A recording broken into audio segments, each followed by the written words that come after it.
Deepak, meeting ID on the chat box. Sir, ഒരാൾ ഇങ്ങനെ entry ചെയ്യാൻ നോക്കുമ്പോൾ ജിമെയിൽ വഴി എന്തോ പാസ്വേഡ് എന്തോ ഇൻകറക്റ്റ് ആണെന്നും പറഞ്ഞു വരുന്നു. 2-3 പേര് മീറ്റിംഗ് ജോയിൻ ചെയ്യാൻ പറ്റുന്നില്ല എന്നും പറയുന്നുണ്ട്. If they click the link, it doesn't ask for password. I'll share the direct link also now, just in case. ഈ പ്രോബ്ലം എനിക്കും വന്നു കേട്ടോ. കുറേ സമയം ട്രൈ ചെയ്തിട്ടാണ് എനിക്ക് കയറാൻ പറ്റിയത്. ഓക്കെ. നമ്മൾ രണ്ടാമത് രജിസ്റ്റർ ചെയ്യണം. അപ്പൊ എന്തെങ്കിലും പ്രശ്നമാണോ എന്ന് വിചാരിക്കും.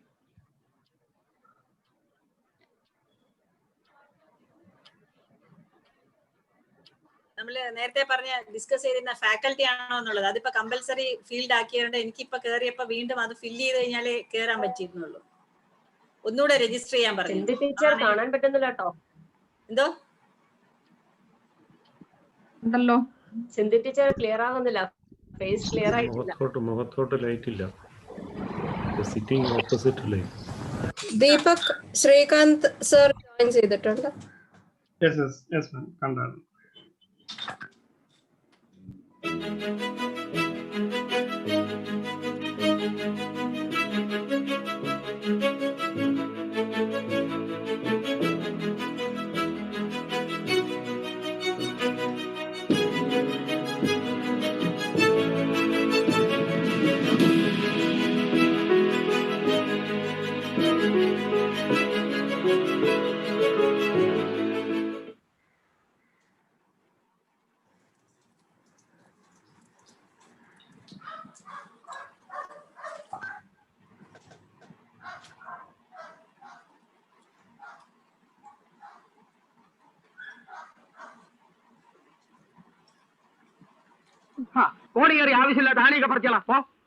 ആവശ്യമുള്ളതാണെ ആവശ്യമില്ലാത്തതാണെ എങ്ങനെ തിരിച്ചറിയാൻ പറ്റും? നീ പറിക്കുന്നൊക്കെ ആവശ്യമില്ലാത്തായിരിക്കും. പോയി പറയടാ. 2 ബെഡ്റൂം, പൂന്തോട്ടം, കാറ് കയറ്റിയിടാനുള്ള സ്ഥലം, ബാത്റൂം അറ്റാച്ച്ഡ്, AC, 150 രൂപ വാടക. വാ, പറ്റിയ സ്ഥലമാണ്. ഞാൻ ഓടിക്കും. ഞാനേ പോളിടെക്നിക് പഠിച്ചതാ. യന്ത്രങ്ങളുടെ പ്രവർത്തന രീതി ഒന്നും താൻ എന്നെ പഠിപ്പിക്കണ്ട. അതിനാരെതിരെ എങ്ങനെ സാധനം അങ്ങോട്ട് ഓടിച്ചോ. ഞാൻ ഓടിക്കാം. ബ്രേക്ക് എവിടെ? ഞാൻ ഓടിക്കോളാം.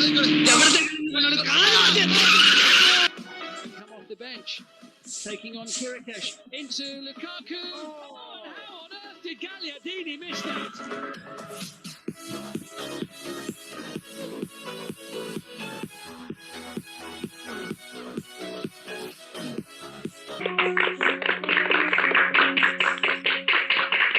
And I wholeheartedly congratulate him. Thank you, sir.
Hi, Srikanth.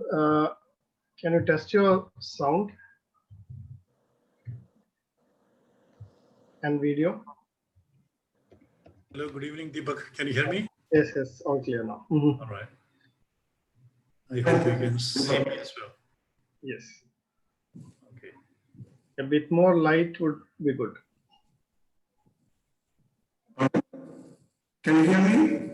Yes, sir. No. yes. Okay. Yes, sir.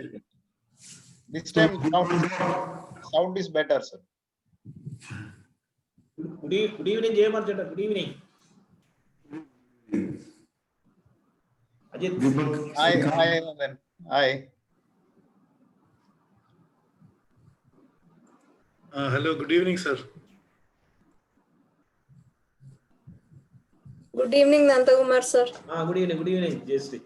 Sir, the meeting it is at 7 o'clock. അല്ലേ? മാറ്റിയത്. Okay. Thank you, Nandan, joining. Thank you for joining. Thank you. ഉണ്ണിക്ക് പങ്കെടുക്കണ്ടേ? ഉണ്ണി പറഞ്ഞു മനസ്സിലായില്ലേ?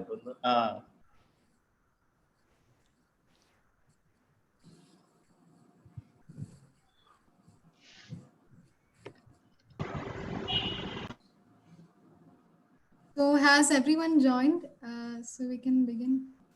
Yeah, I think just waiting for Dr. Gigi. Yes.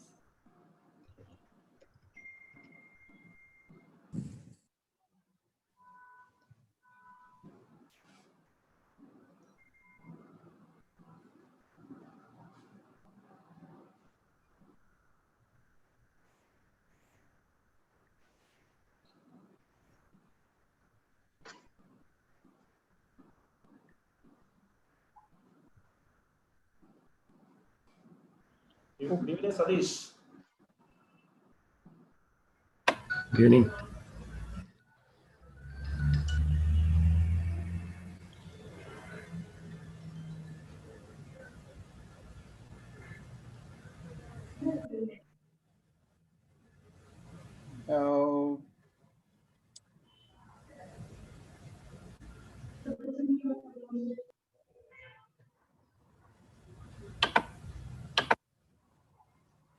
I think we will start, Dr. Jayashree. Yes, sir. Maybe principal will be joining in between. Yeah. He's busy. He's at the Mascot Hotel now. Okay. So he might be joining in between. Okay. So let's go ahead.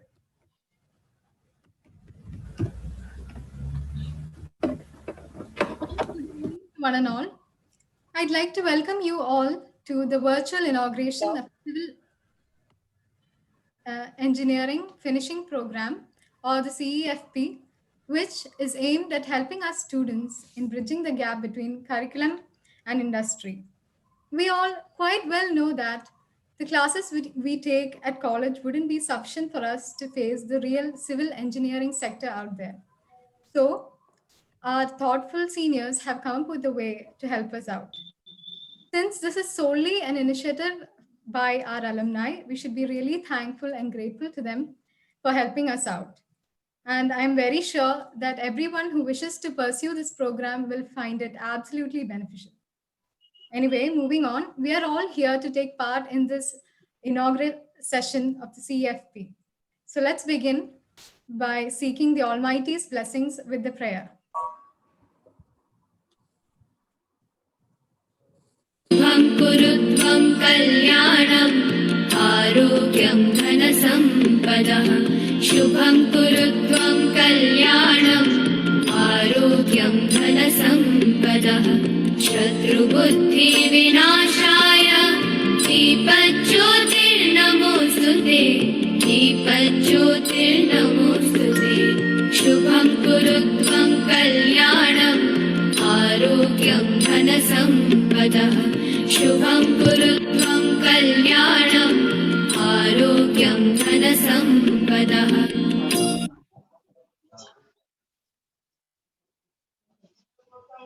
Now, I would like to call upon Aditya, who will be giving the invitation for the welcome speech. Over to you, Aditya. Good evening, one and all. Let me start the inaugural session inviting Dr. Vandana RK, S7 Civil Staff Advisor, for the welcome speech. Dr. Vandana RK graduated with her BTech degree from TKM College of Engineering, Kollam. She completed her master's from NIT Calicut on offshore structures. She completed her PhD from College of Engineering, Trivandrum. She is currently working as an assistant professor in the Department of Civil Engineering at CET. Once again, I invite you, ma'am, for the welcome speech.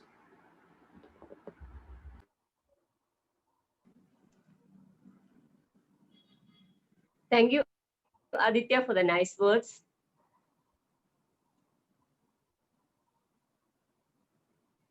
Good evening, all.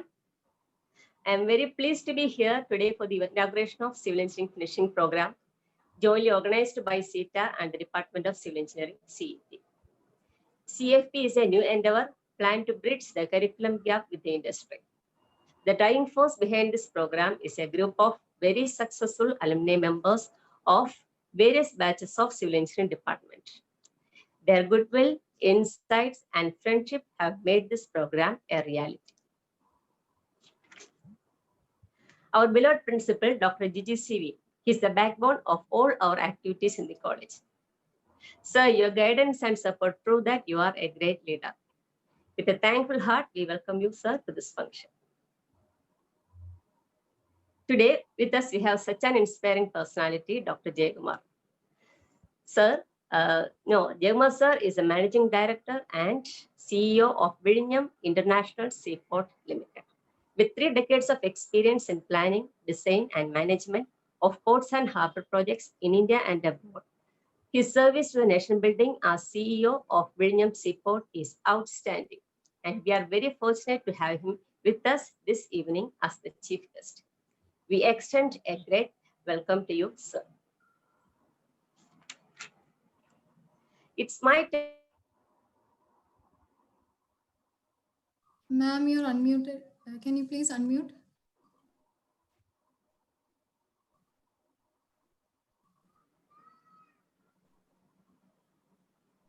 Am I audible now? Yes. Okay. It's my turn to extend a gracious welcome to Mr. Srikanth APV. He is the Executive Director, Arcadis Asia, and heads its infrastructure business in Singapore. He started his career with National Dairy Development Board as a project manager for India's largest dairy plant at Amul. On this great evening, we welcome you, dear sir. I am very much pleased to welcome our dear HOD, Dr. Mini Soman. Ma'am, it's a sense of commitment which creates an platform for us to grow and function to our full capacity. With a thankful heart, we welcome you, dear ma'am. Thank you, Vandana. Next, I like this opportunity. May I take this opportunity to honor and welcome the team behind CEFP. Without their involvement and dedication, this program would not have been possible. Dr. P.K. Jayashree, she is currently the Secretary of CETA, the Senior Professor of CET, a well-known researcher with national and international acclaim, and a beloved teacher. And our dearest and most respected alumni members, Mr. A.R. Suresh Kumar, 1988 batch Mechanical Engineering, Mr. Sadish Kumar, 1985 batch Mechanical Engineering, Mr. Abu S, 1987 batch Civil Engineering, Mr. Rudra Kumar, 1987 batch Civil Engineering, Mr. Unni Bhaskar, 1988 batch Civil Engineering, Mr. Ajit Kumar, 1988 batch Civil Engineering, Mr. Srikanth APV, 1992 batch Civil Engineering, Mr. Sibu Matthew, 1994 batch Civil Engineering, Mrs. Asha VL, 1999 batch Civil Engineering, Mr. Tenny Isaac, 2004 batch Civil Engineering, and Mr. Deepak Benny, 2007 batch Civil Engineering. With your fresh thoughts and optimistic approaches, we are sure that CFP is in good hands. I heartily welcome you all to this function. Now it's my turn to extend a grand welcome to our dear participants. When we launched our promo video, the responses received from the students were overwhelming. I'm sure the program will be profitable and fruitful for every participant. I heartily welcome you all to this function. I warmly welcome all of you who have gathered here to the inaugural function of Civil Engineering Finishing Program. Thank you all. Thank you, ma'am, for giving us such a grand and detailed and very warm welcome. Next, I would like to call upon Rahul. Over to you, Rahul. Okay, good evening all. Now, let me cordially invite Dr. Jayashree P.K., Secretary of CETA and Professor of Civil Engineering Department, CET, for speaking about objectives of finishing program. Dr. Jayashree PK graduated with BTech degree from CET in year 1995 and has also done her master's in geotechnical engineering from CET. She has done her PhD from CUSAT in the year 2008 and has obtained postdoctoral fellowship from IIT Madras in 2010. Once again, I invite you, ma'am, for speaking about objectives of finishing program. Over to you, ma'am. Thank you. Thank you, Rahul, for those nice words. Respected Principal Gigi sir, CEO William Seaport, Jayakumar sir, Srikanth sir, Professor and Head, Department of Civil Engineering, Mini ma'am, esteemed alumni of CET who are present here, all my colleagues who have come to join us, and my dear student friends. This moment is actually a dream come true for me.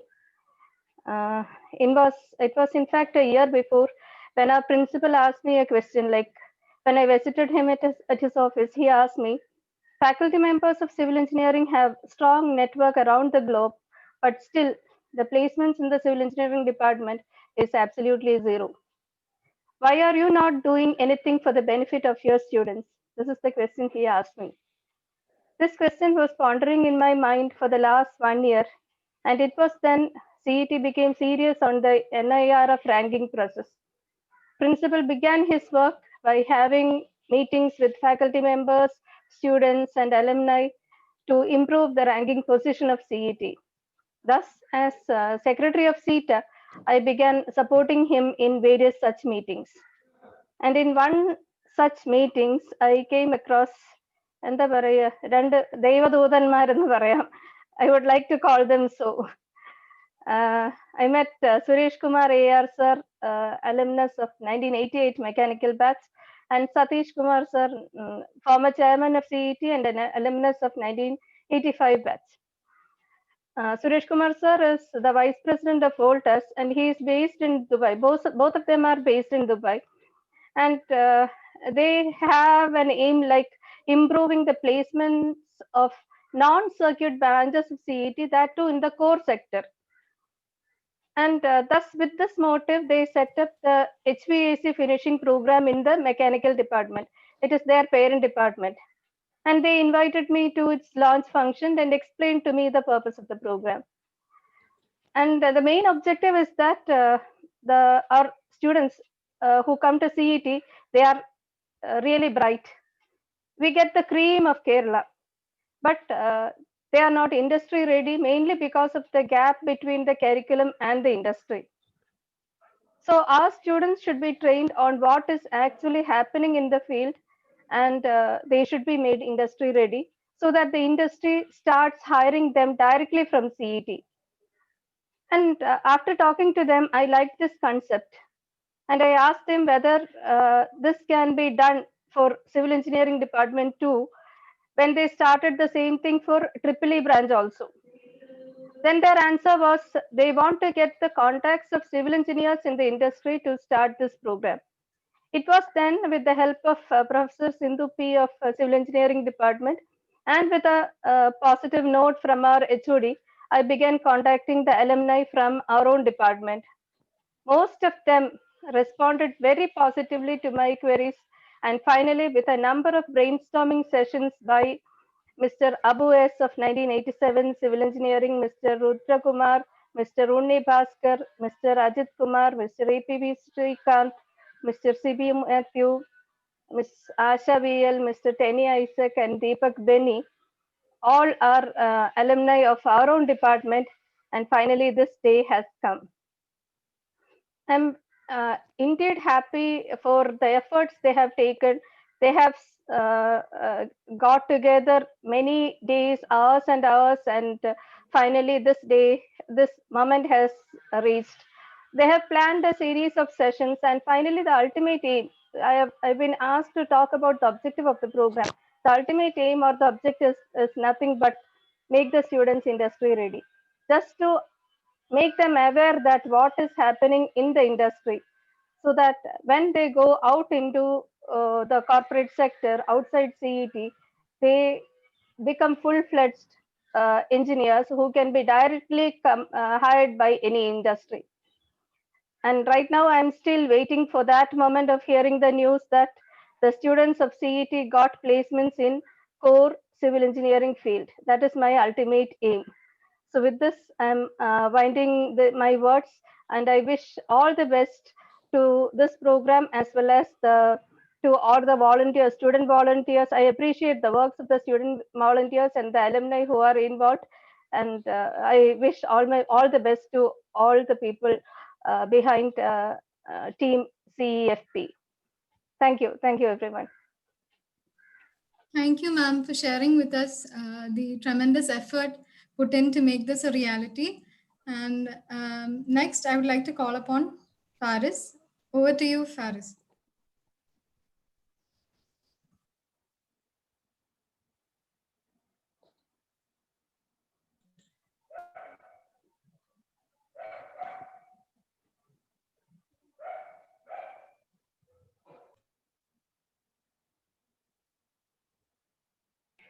Faris, you are on mute. You're on mute. Yeah.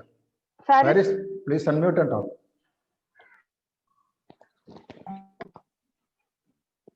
Sorry.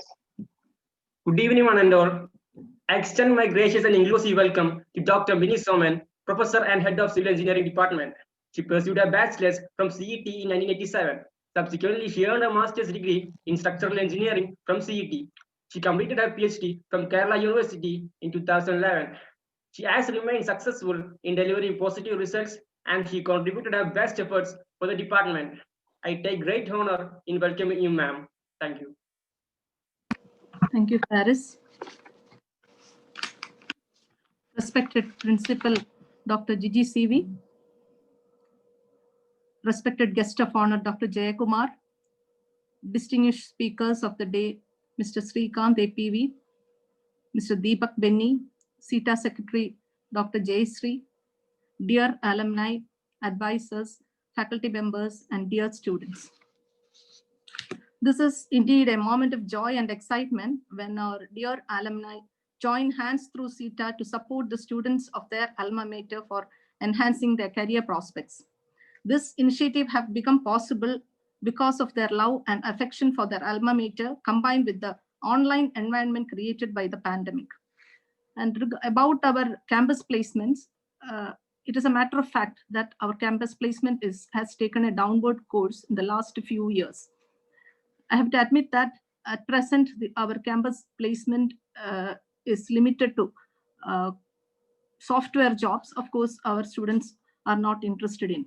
But this was not the scenario some few years back. Many public sector undertakings like IOC, BPCL, and many private sectors like companies like Shobha Developers, L&T, Saint-Gobain, Shapurji Palonji, used to regularly visit our campus and recruit our students.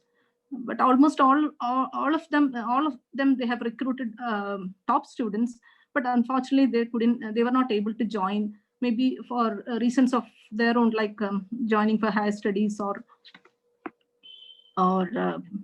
trying for government jobs or whatever it is. But ultimately, as a consequence of this, they stopped visiting our campus for campus recruitment. And now we have reached this situation.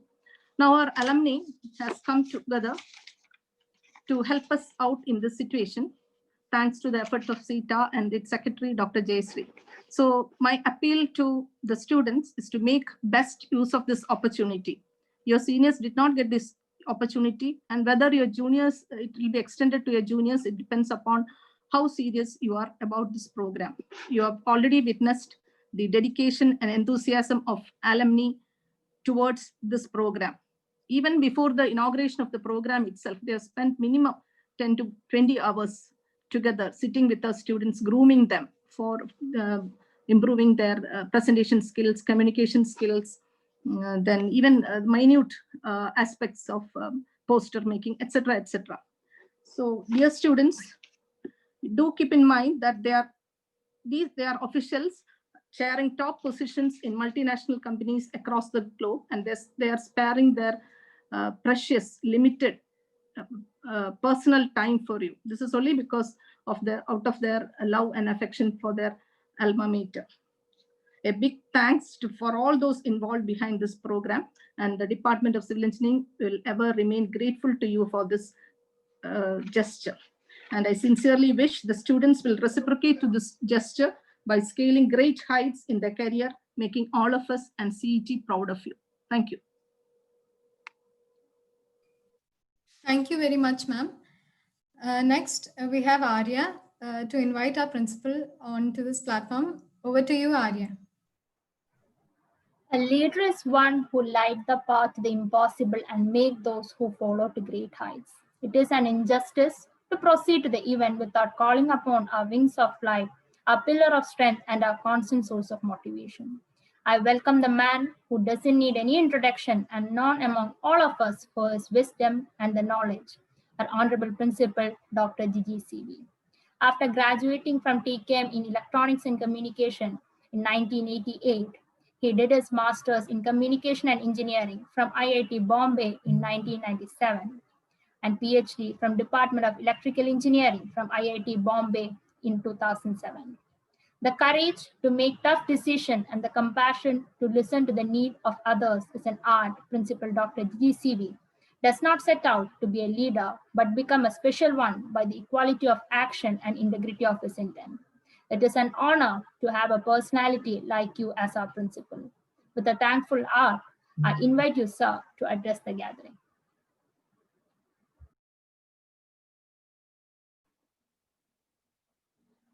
Thank you, Arya, for the wonderful introduction. I don't know whether I deserve such a grand introduction or not. First of all, I'm very, very happy that there are 267 participants here. I'm very happy that I first of all congratulate the students, faculty, and our alumni who are behind this. Respected Head of Department, Dr. Mini Soman, respected Dr. Jaykumar, CEO of International Seaport, faculty members, distinguished speakers, members of our alumni, especially Sri Satish Kumar and Sri Suresh Kumar, and my dear students. A very good evening to all of you. Yeah. As I said, I'm very happy that there are 267 people attending this program. And another very important point I have noticed that whenever Sri Suresh and Sri Satish is there behind any such program, the strength actually goes beyond 100, 200, 300, and so on. Actually, I have observed this in several similar meetings. As Jayashree had pointed out that I asked her, once I asked this not just to Jayashree, but I was always asking the head of the department and also faculty members of civil engineering department regarding the placement. If you look at our civil engineering department, CET is very much proud of the civil engineering department. Our civil engineering department, because our civil engineering department is one of the biggest civil engineering departments in the country. And we have 64 faculty members in our civil engineering department. And IIT Chennai is also having the same number of faculty members. And we have faculty members and maximum number of PhD holders also in the civil engineering department. And our faculty members are specialized in almost all specializations in civil engineering department. And another attraction of our civil engineering department is that our consultants. Every year, we generate a consultancy amount of nearly 2 crores or more than that. And mainly it is coming from the consultancy works of our civil engineering faculty members.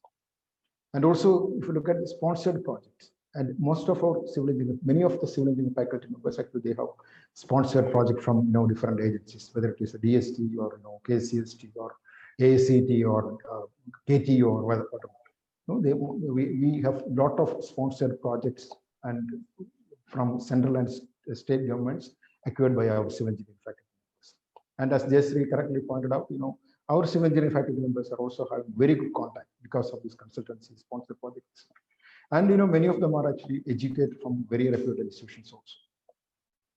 So regarding the placement, our HOD said that in CET, I often say that the CET the placement is very good. It is almost 100%. That is what I often say. That is mainly for our computer science department, computer science students or electronic students. Computer science and the placement is 100%. Or the students actually get, the good students, capable students actually, they get placement, 3 or 4 placements and so on. But core placements, mainly for mechanical students, civil students, electrical students, etc. Core company placements are very too less. But it's a fact that we need to improve upon the placement, our overall placement in CET. It is because of 2 reasons. Number one is our students, the best students come to CET, and whatever be the branch you study, your ultimate aim is to get a good job. So whatever be the branch, whether it is civil or mechanical, I feel that it is our responsibility to see that being an institution having very high, great legacy and very strong alumni network, etc. It is our responsibility. Our means the faculty members' responsibility to see that our students get placed. So that is one thing. And another thing is, we often talk about NARF ranking. Now our NARF ranking is 85th in the country. But an institution like ours, and as I often say, our strength is mainly for faculty, our students, our very capable students. We get the best students. And our faculty members, we have 300 faculty members, very highly qualified faculty members. And our infrastructure, the infrastructure that we have is this. There is no comparison between our infrastructure and infrastructure in other engineering colleges. And our civil engineering department is having very huge infrastructure. And the fourth one is our alumni. So we have a very strong alumni network of 47,000 who are excelling. We are taking up very prestigious careers in different parts of the globe. So we have a very strong network. And but we are actually not properly leveraging their potential. But NARF actually we actually deserve a better rank. To get a better rank, to further improve our rank. So we need to improve upon our placement. One of the major parameters with which they measure the rank is our placement and higher education opportunities for students. So we need to improve our placement. If the placement is 100%, if the placement is improved mainly for civil engineering students, mechanical engineering students, definitely we will get a very good rank. And simultaneously, we need to improve upon our research outputs also in terms of publications, patents, etc. But we have the capacity to do that, and I'm sure that in the coming years, we will get a better rank, and our aim is to be in the first 30, in the first maybe the next 5 years or so. And we have all the capacity, and I'm sure that we will be able to achieve that. And now, because of this pandemic, everything is online, and there are a lot of online platforms with which we can always connect to everyone. And from the last July onwards, actually, we have a very strong CETA network. You are very much aware of. And from last July onwards, we are having very good networking with our alumni. And you must be knowing that the last semester, our alumni actually supplied laptops to 236 brand new laptops to 236 students, deserving students of CET. And we collected nearly 1 crore in just 1 or 2 weeks. So that is the strength of our. It is not just in giving money or scholarship or endowments. They are now taking a lot of their time and efforts to directly interact with our students to improve their capabilities. So, for example, they have instituted clubs like BBC club, clubs like communication club, then coding club, etc. And our alumni actually they are spending a lot of their time for our students, and all these are going very well. Our students are also very well interacting with our alumni, and this here also now I can see 260 people. I'm very happy that students are taking it very serious, and I would like to congratulate all the members of our alumni for this initiative, and I'm very much thankful to Sri Sadesh, Sri Suresh. They are always in the front for such activities, and they are spending a lot of their time for such activities. I'm very much thankful to them, and I'm sure this program, this type of finishing activities should be a continuous process. We should not stop after maybe 4 days or 5 days, but that should be a continuous process. One topic is over, and you have to go to some other topic. There is no difficulty in finding experts for us. There are several of our alumni you can find. So, this type of program should be a continuous program, and I'm sure that these programs will definitely improve the placement opportunities in civil engineering departments, and thus thereby improving, so better, giving better opportunities for students, and also better visibility and better ranking for the institution. Once again, I'm very much thankful to all of you. Particularly, I should again thank Jayasri, our CETA secretary, who is the real person behind all this. I'm just maybe initiating something, but she is the person who is taking a lot of pain to interact with our alumni. She's doing a lot of work. I'm very much, I appreciate her for the hard work, hard efforts she's putting in, and that should continue, and I'm sure our efforts will be very much successful. And I once again thank you, and I wish all the best for the program. Thank you all. Thank you so much, sir, and for motivating us so that we can become better and achieve higher standards. Next, I would like to invite Abhinav, who will be giving the invitation to our guest of honor.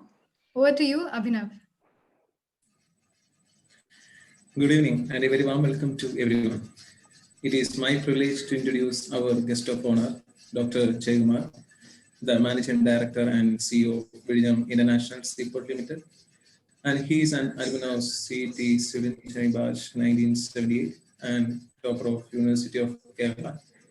He possesses an MTech and PhD both in ocean engineering from IIT Madras. Starting his career in Kerala Harbour Engineering Department, he has served the government of Kerala in various capacities. In view of his qualifications and experience in the maritime sector, he was appointed as Special Private Secretary to the Honorable Minister for Ports and Corporation. He has been an active member of various committees constituted at state and national levels and played a vital role in drafting port and maritime infrastructure policy for the government of Kerala. He has to credit numerous technical papers in national and international journals. It is our privilege to have you, sir, as our guest of honor. We thank you for this. Welcome, sir, and over to you.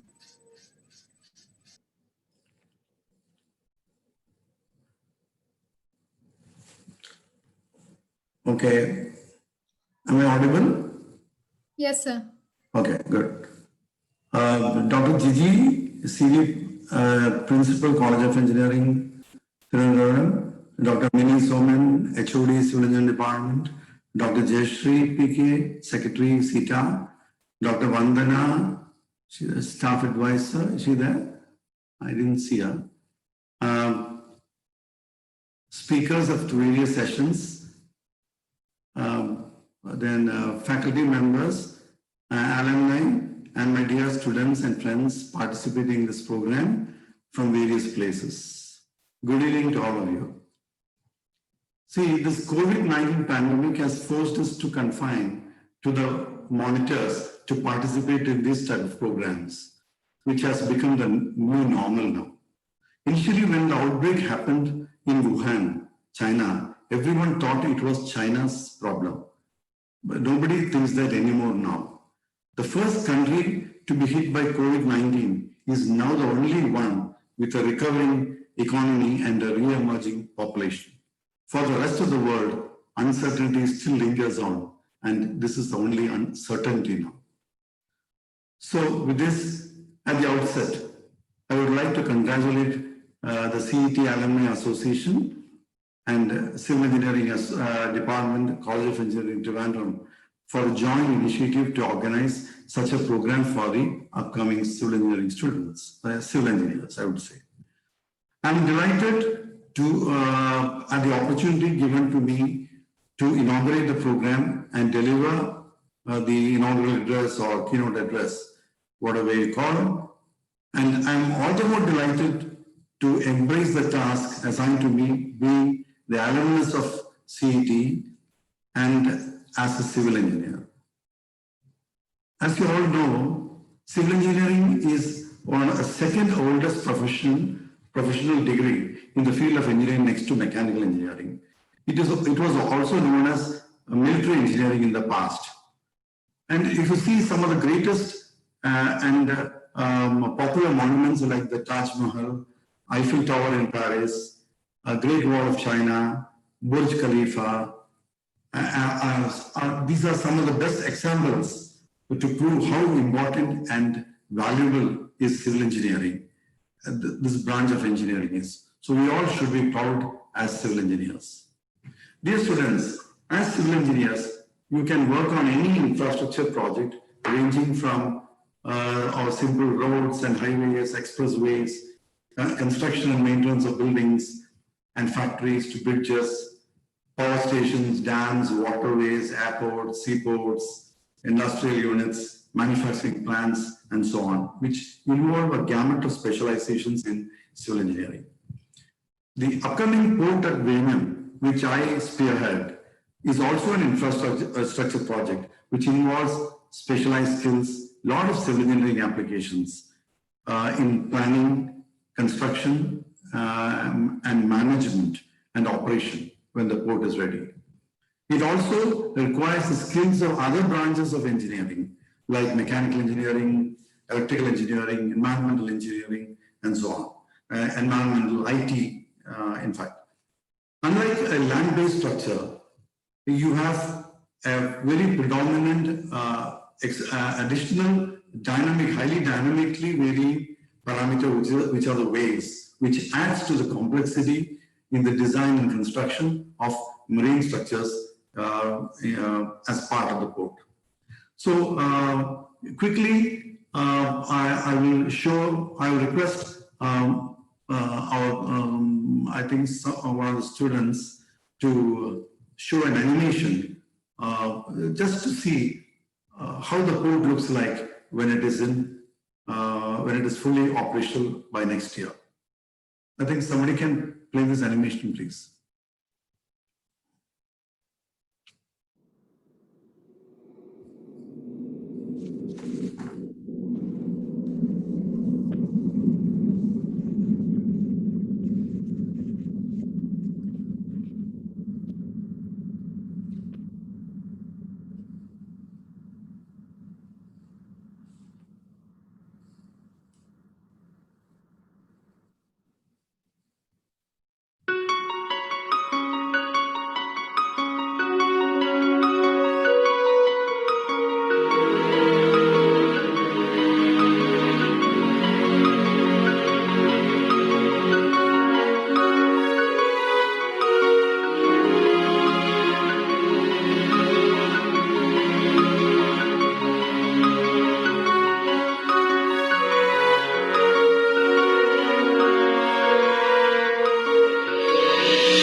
Okay, I hope you had a glimpse of how the port would look like when it is in operation. I think probably by next year end or the beginning of 2022, the port will be in operation. I'm not going to talk much on the technical side of it, but you would have, the students would have understood the various applications and the roles that civil engineer can play in the various phases of the port facilities and the various components that are involved in the port functions. So now civil engineers, now it's very clear that civil engineers are always in demand all over the world. In India too, construction industry is a fast growing and expanding market. And by the year 2030, that is 9 or 10 years from now, India is expected to be the third largest construction market globally by touching a figure of US $1 trillion. It's a significant growth projection. So you can realize the huge potential ahead of you. So therefore you need to choose the right career in the field of interest and hone up your skills to equip yourself to come up with ideas to better the process of design and construction in a highly competitive and rapidly changing environment. This is what I have to say. During our good old days at CET, we did not have the opportunities and technologies that are available now to choose our career or higher studies. Be it guidance, orientation, or skill enhancement programs, or information systems, even availability of computers or modern gadgets. In spite of the limitations, we were happy and contented with whatever we had to complete our course and excel in our career. And nevertheless, I feel nostalgic about my days at the college and sometimes wish I could go back to that time, which I know is quite impossible. My engineering course in CET that was during 1974 to 78 is one of the best things that happened in my life on both professional and personal fronts. It has inculcated in me a lot of intra and interpersonal skills, which helped me a lot in my professional career and growth thereafter. All my teachers were so outstanding, and I'm really indebted to them for their invaluable teachings and blessings, which I strongly believe that has paved my way to as a successful engineer. You won't believe, during that time, during my tenure in the college, we had an outstanding bunch of professors and faculty members, which even IIT didn't have many of the times.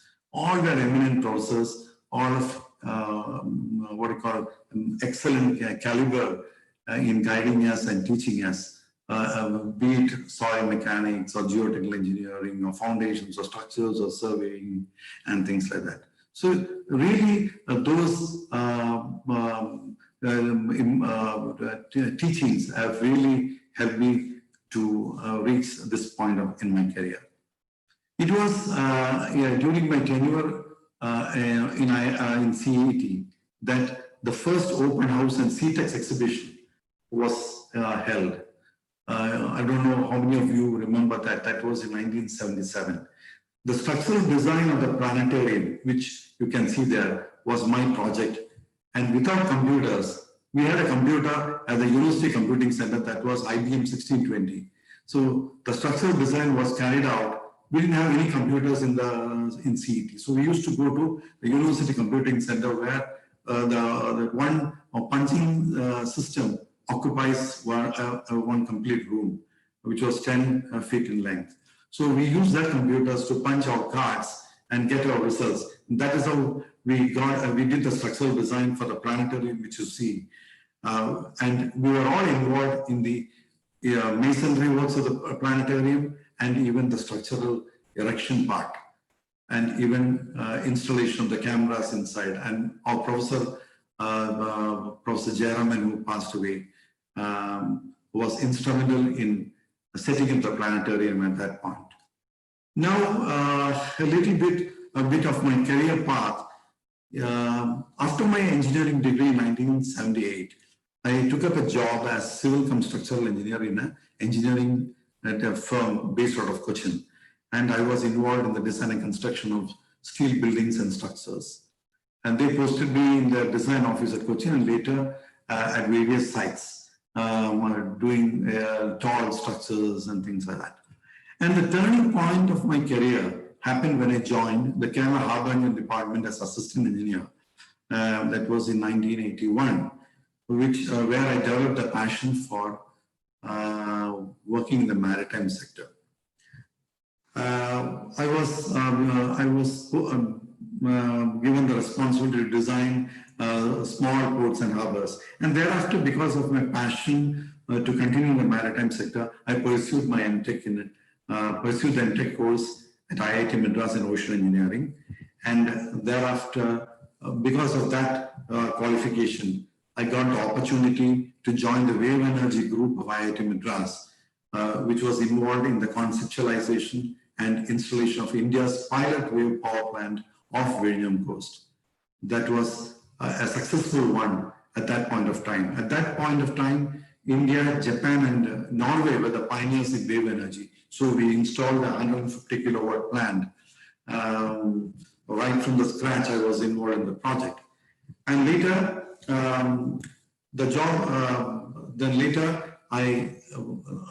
simultaneously, I acquired a PhD in ocean engineering with a specialization in wave energy. And with this, later I joined one of the ports in Malaysia, which is Westport, Malaysia, and which is one of the largest transshipment terminals in Asia, where I gained exposure at the international level in planning and design of container terminals and bulk terminals. After my return from Malaysia, I was given the task, or rather I took up the assignment as to conceptualize and design the upcoming Vizhinjam International Seaport, and which the animation you saw now. And in 2007, I left Vizhinjam International Seaport to take up an assignment as the CEO of Pondicherry Port, and I relinquished in 2016 to come back. And the present government requested me, or in fact asked me to take up again as the CEO and Managing Director and CEO, which is my second term in fact now. And I enjoy being a civil engineer in the port sector now.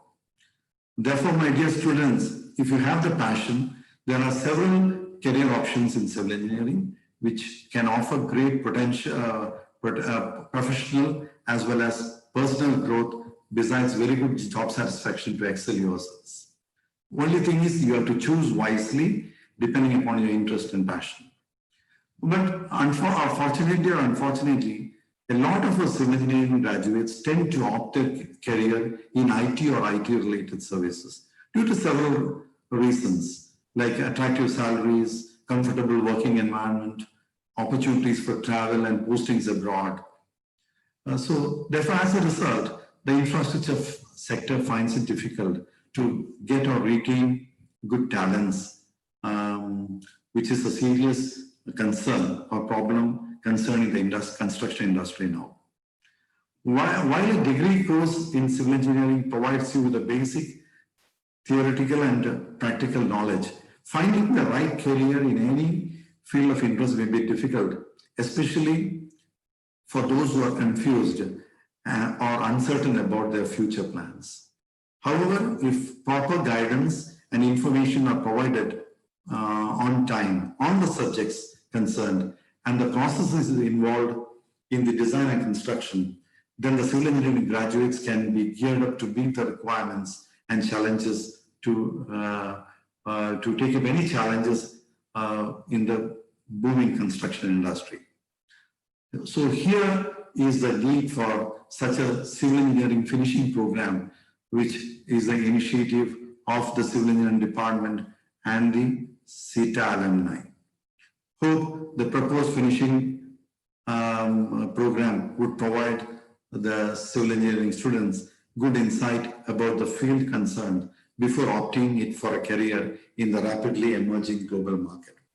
I understand that the program entails several sessions covering a wide range of infrastructure projects, buildings to roads, canals, bridges, tunnels, railways, airports, ports, solid waste management, and so on, including the planning and design, preparation of project proposals, construction management, best industry practices, soft skills, and many more.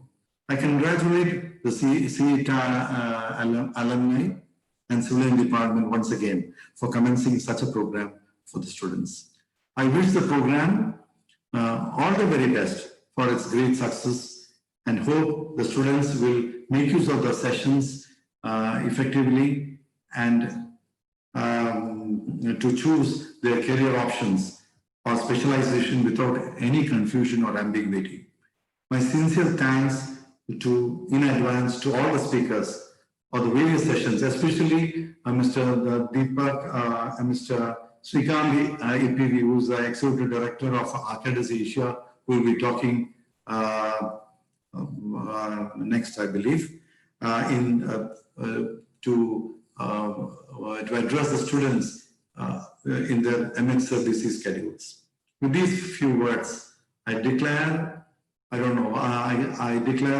Civil Engineering Finishing Program as formally inaugurated. Wish all the students a bright future, dazzling career ahead. Thank you once again. Thank you so much, sir, for your valuable words and boosting our confidence in this sector by sharing with us your accomplishments. You are truly an inspiration to us, sir.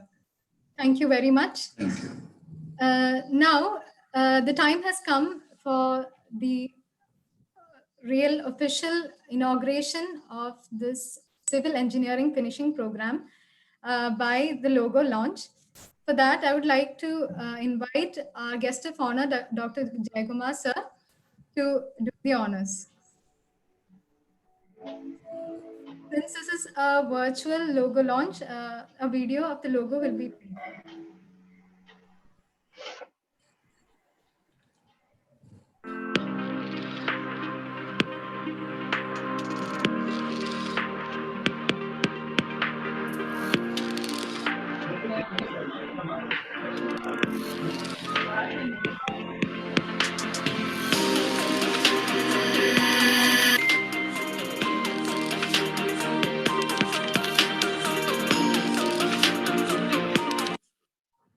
Sir, could you please announce that the logo has been launched? Okay, I declare that the logo has been launched for the Civil Engineering Finishing Program. I wish all the very best and all the success for the program. Thank you. Thank you very much, sir. This logo was designed by Ashwant of S5C2. Special thanks to him, please.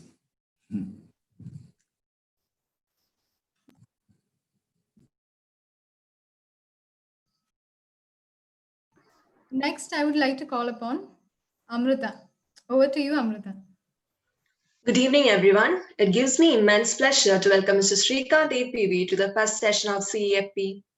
Mr. Srikant is an executive director of Arcadis and heads its infrastructure business in Singapore. After graduating from CET in 1992, he started his career with the National Dairy Development Board as a project manager for India's largest dairy plant at Amul. As a recipient of an international research scholarship, he went on to complete his post-graduation in NUS Singapore. In a career spanning 20 plus years, he has held international leadership positions in leading engineering consultancies such as CPG Corporation and Worley Parsons. Mr. Srikant specialized in the engineering management of large projects covering resource, transport, industrial and urban infrastructure. He has held project leadership positions for such projects in Singapore, India, Middle East and Australia. He aspires to play a leading role in improving quality of life in Asia by creating sustainable and digitally enabled infrastructure. And if you have any relevant questions to ask him, you can put that down in the chat box.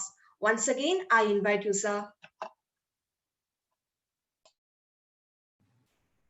Hello, can you hear me? Of course, sir. All right. Good evening, everyone. Good evening to all of you from here in Singapore. And thank you for the kind introduction. Dr. Gigi, Dr. Mini, Dr. Jayashree, Dr. Jaykumar, the members of the finishing program guidance team, and dear students, it's an absolute pleasure to be here to talk to you, and a great honor to talk after Dr. Jaykumar, who has been a great inspiration for engineers of my generation. So thank you, sir, for that great introduction and launch of this program. Last year, I was in CET to give a talk to the students. I travel across and wherever I go, I try to talk to students because I believe that's one way of me giving back to the society. So I was in civil engineering, and now to see the drive from the principal, the head of the department, and the faculty, I must say that these students are quite lucky to have gurus like you that who are thinking about the future of the students and making these contributions at that point when the students are making their first step in your career. So when I made my first step in my career from Kerala, I didn't know that life is going to take me in this journey. People, I mean, like what Dr. Jaykumar said, people of our generation saw an immense change happen in every facet of our life. There was one computer in the university center. That's what he said. When I graduated, there was a couple of computers in the engineering college department itself, but we never used it. We had no clue that it's going to play such an important part in our life, in our professional lives. So when I was asked to give this overview of the industry, I thought that one of the areas where I should maybe spend some time is to maybe give you some flavor of how the future is going to be. And I think it is important for you to understand so that you get an idea of the journey that you're going to make, and maybe it will help you make some right decisions on what you choose in that journey. So let me share my screen.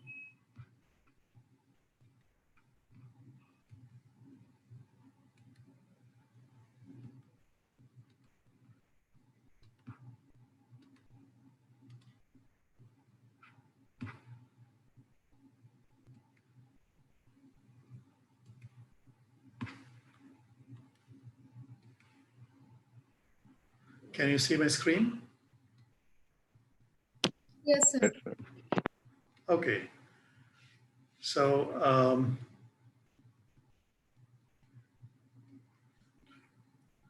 so engineering the future, that's what I captioned it. And there are three areas that I'll cover. One is emerging trends, then the opportunities in the next decade that could come your way, and then Q&A sessions. Okay, so when I thought of penning down this emerging global trends, I thought that maybe the best way is to look at the world in 2050. So that, maybe sort of, I started my professional journey 30 years back, and this class of 2021 in 30 years would be some, in 2050, and what would the world look like then? Okay, so that's where maybe I would like to start. So the global population would be around 9 billion at that time from today's 7 billion. And our GDP would be from 120 trillion, it would go to 400 trillion. This is a huge growth. Okay, you can see that while population is increasing by 2 billion, the GDP is almost going 3.5 times more. This would require immense amount of energy, sanitation, housing, transport. You talk about, and it is going to be a huge scale up. And to achieve that scaling, the core of it would be a very successful engineering capacity and capability. And civil engineering as well. So you're looking into an era of unprecedented global growth, where as young professionals, you should have good, successful career chasing your dreams. But there are some challenges that are coming our way. Okay, we are noticing climatic changes, and there is adaptation required for us to. Sorry, can I ask everyone to go on mute? I can hear a dog barking. Thank you. So, one of the challenges that we are going to face, or you are going to face in your career as engineering professionals, is climatic adaptation from global warming. By 2050, there is estimated that this sea level will rise by 30 centimeters. If you think that this is science fiction, you can look at the map that is in the screen now. That shows the Webrand Kyle area of Kerala, and the area of Kerala that would be submerged in just that locality. All right. So across the world, we think that around 300 million people would be impacted. So this is not just about people getting relocated. Most of our economic activity happen around water bodies, and a huge amount of these economic activities would be impacted. So in forward-thinking areas like for Singapore, or in Manhattan, or in areas of Netherlands, engineers are already working on programs to protect the economic centers from rising of sea levels. The other trend that we see is new and smart mobility.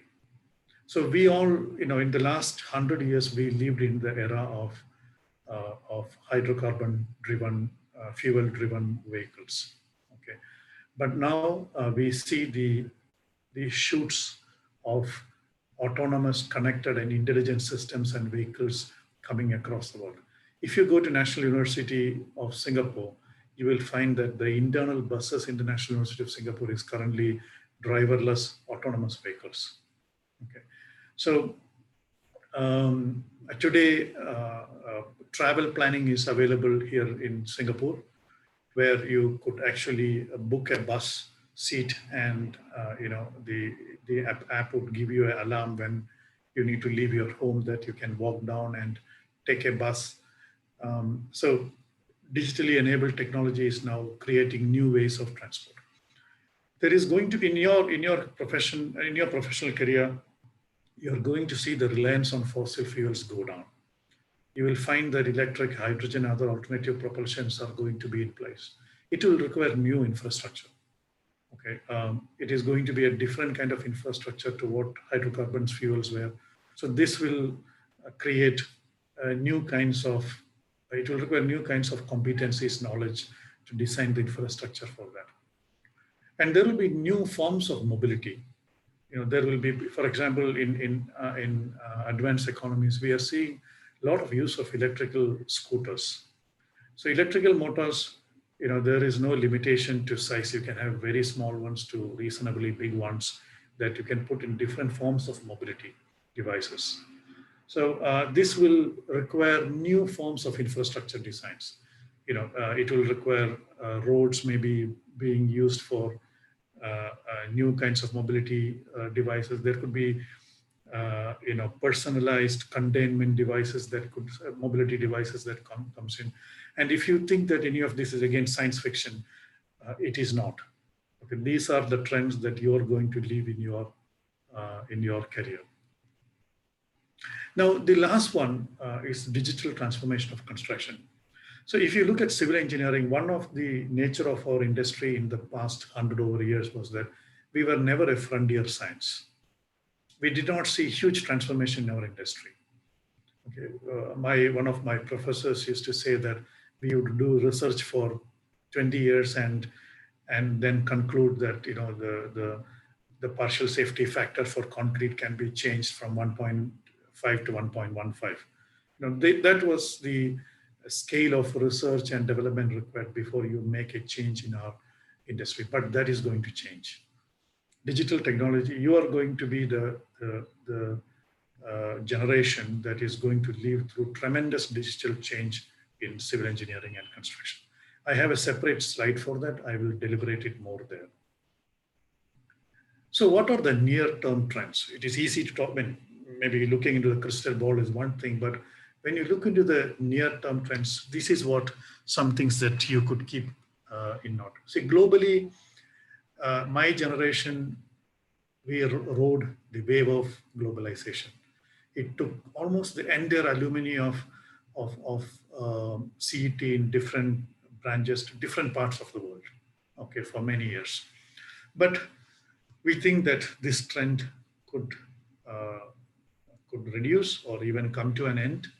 We see increasing nationalism popping up across the world. We see immigration control tightening across the world. For me, as a young graduate, it was possible to come to Singapore and study here and find a job here. But that is not the case with young graduates now.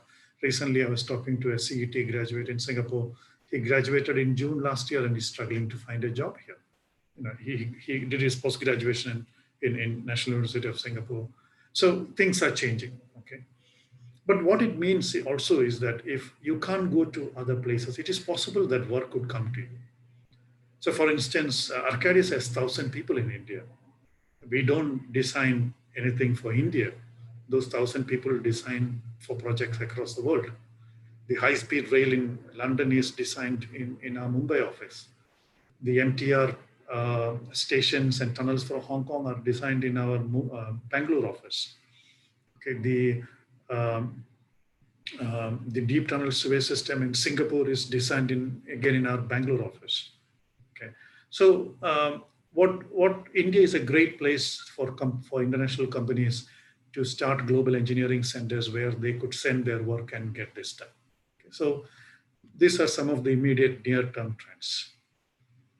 In India, what we see is that there is going to be increasing competition between state for infrastructure investments. Okay, this is something for people from Kerala to note, because Kerala could be unfavorably placed before infrastructure investments because we are small size. The entire investment in India, only 3 or 4% fairly would come to Kerala. Okay, so this is something that we got to keep in mind, which means that the ambitious people amongst you would have to travel to other places in India maybe to look for work. And that requires a different kind of skill set than what is required to live in Trivandrum. Construction, like what Dr. Jaykumar said, is the fastest growing industry in India. It will be the largest employer by 2025. Okay, but it is also the second lowest in productivity after agriculture. So if you look at the productivity in construction sectors, like I was talking to some of the leading contractors and developers in India about digital technology, and they told me that if they could increase their productivity, their labor productivity by 10%, that would far outweigh any other investment they would do in digital technology and design. Okay, so in terms of the numbers, India would need immense number of civil engineers, and there is not enough production. There is also another problem. I was talking to Dr. Sridhar and I asked him what is his biggest problem. He told me that the biggest problem is finding the right people. He told me that in his estimate, only 8% of India's graduates are employable. I mean, civil engineering or engineering graduates are employable. Another 12% could be employed by training. So you're talking about just 20% being employable and the remaining 80% not even employable at one level or two levels down. So that's the challenge the industry face and the opportunity good students like you have. Okay.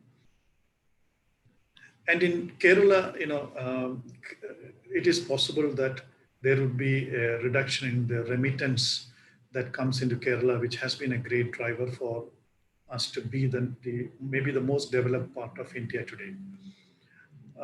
But it is possible that there will be increase in production in Kerala and there will be investments from government. The offshoring of work that could happen because of global and national trend could come into Kerala because Kerala has some great software technoparks where these kind of industries could be located. I also think that there is a lot of pressure that in the next 30 years Kerala would face because of climatic adaptation. A lot of resilience engineering will have to be done for us to keep the most beautiful place in the God's own country is safe from climatic change. There is going to be also maybe a trend towards investing more in operations and maintenance rather than in building more, because Kerala might find it's hard to get money to build more. So it could have to maintain its infrastructure, maybe optimize it through different means, through maybe digital means or other ways, optimize the current assets. So these are some of the near-term trends that you could keep in your mind while you're planning your career. So when we look at the digital transformation of construction, okay, so it's a huge, wide area. So there has been this future of digital transformation map that was made by some of the thinkers, and they've identified 10 areas. So again, this is for your knowledge and for you to measure. Have you heard about these things? If you have not, okay, be prepared for a journey in your life that these are going to be the areas that civil engineering is going to operate more. Okay. First is prefabrication and modular construction. Okay, which means that there will be mass production of building components, where we are now seeing application of blockchain technologies, automation, 3D printing, advanced building materials. That's again where 3D printing is coming in. High strength materials are coming in. Additive manufacturing. Autonomous construction is an area where we find huge investment happening now. One of the leading Japanese contractors have invested $100 million in Singapore to start a research center to invest in autonomous tunneling machines. So these machines would operate by themselves. So once once these machines become autonomous in construction, you don't need construction labor. Augmented reality and visualization. So currently it is possible, you have in your phones these apps that, gives you, different faces in your photo real time. Well, that augmented reality and visualization is currently being widely used in our industry for utilities, for site inspections. That would continue to develop. Okay. Big data and predictive analytics. Yesterday, I was listening to a talk given by some of our experts to the CEO of the Land Transport Authority in Singapore. So these were experts from Europe. So they were talking about how they use data and predictive analysis to reduce the maintenance cost of London Underground metro system by 50%. At the same time, increasing reliability to 99.9%. Okay, so it was simply by adaptation of big data and predictive analytics. Okay. Cloud and real-time collaboration. Now, that's exactly what we are all doing today. We are talking to each other, we are sharing in real time. And this is happening in all our projects. As I told you, some of our projects, we have the front-end members sitting here in Singapore and the back-end members sitting in India, in Manila, in Romania. These are the 3 countries that we have invested our engineering. 3D scanning and photogrammetry. See, today, there is technology available that you could scan and convert physical objects into models, okay, intelligent models. For instance, if you put a camera on a train and run the train through a tunnel, today there is technology available that can actually scan in maybe 3 wavelengths, optical, infrared, ultraviolet, and you could create a model that overlapping all this will tell you where are the upcoming areas of cracks, failures that you could do a intervention to prevent any disruption to services. And finally, building information modeling. So building information modeling is the backbone of this whole digital transformation that is going to happen. Okay. So these are 10 areas that you would be continuously hearing if you are on the forefront of civil engineering in your career. Okay, now let's quickly look at asset lifecycle and the skills associated with this. I would strongly recommend that this is one picture that you carry with you in your life, okay? At least for the time being until digital disruption changes this picture. So this picture sort of describes to you, the length of each segment shows you the volume of business. The depth shows the profit, okay? So it tells you that if your business is around feasibility studies, that has the least volume but the most profit. It's the most profitable business. Okay. Design and engineering, generally the volume is lesser than the later two parts of asset life cycle, but the profits are better than the other two. Project management and supervision, great volumes, but profits are the least. Okay. And finally, maintenance, upgrading, operational decommissioning. These have great volumes because there's a lot of build assets. But again, profits depends. It's a big variable component. It depends upon the commitment of asset owners to maintain and upgrade. Okay, so this is something interesting that you can keep in your mind. What this means for you is that we talked about people leaving the industry. One of the issue is that the industry sometimes doesn't generate enough money that employers can invest in creating better quality for their employers. In IT industry and all, sometimes we find that this is a bit more possible than the construction industry. But by productivity improvement, by digital application, we would expect that in your generation, this could change. This situation will change.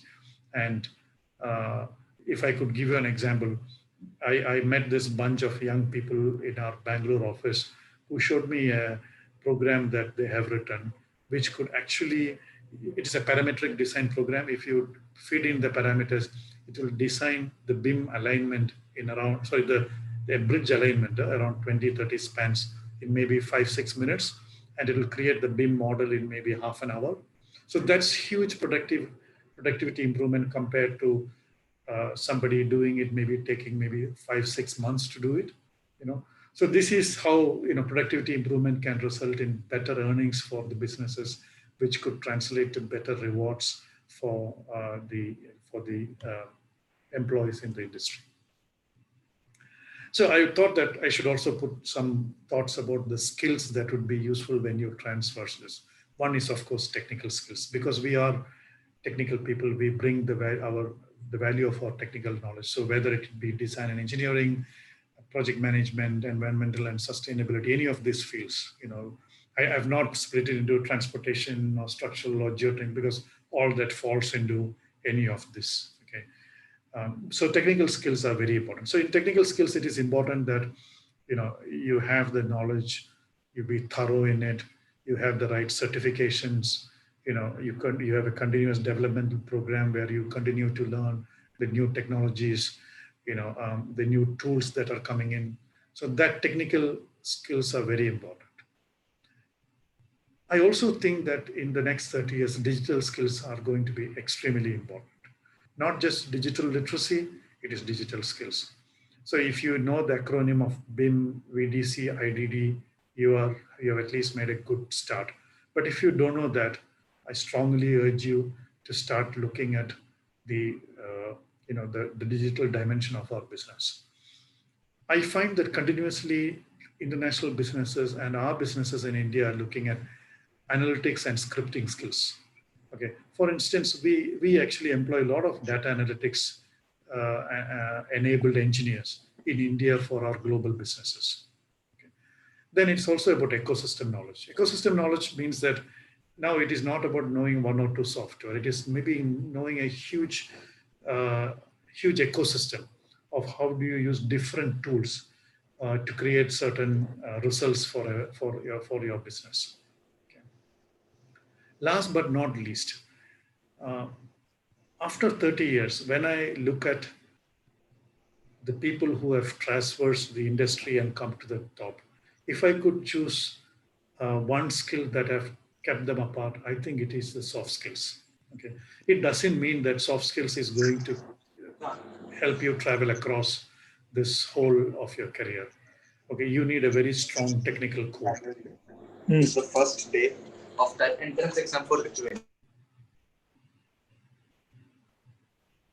So that was a bad example of soft skills. All right.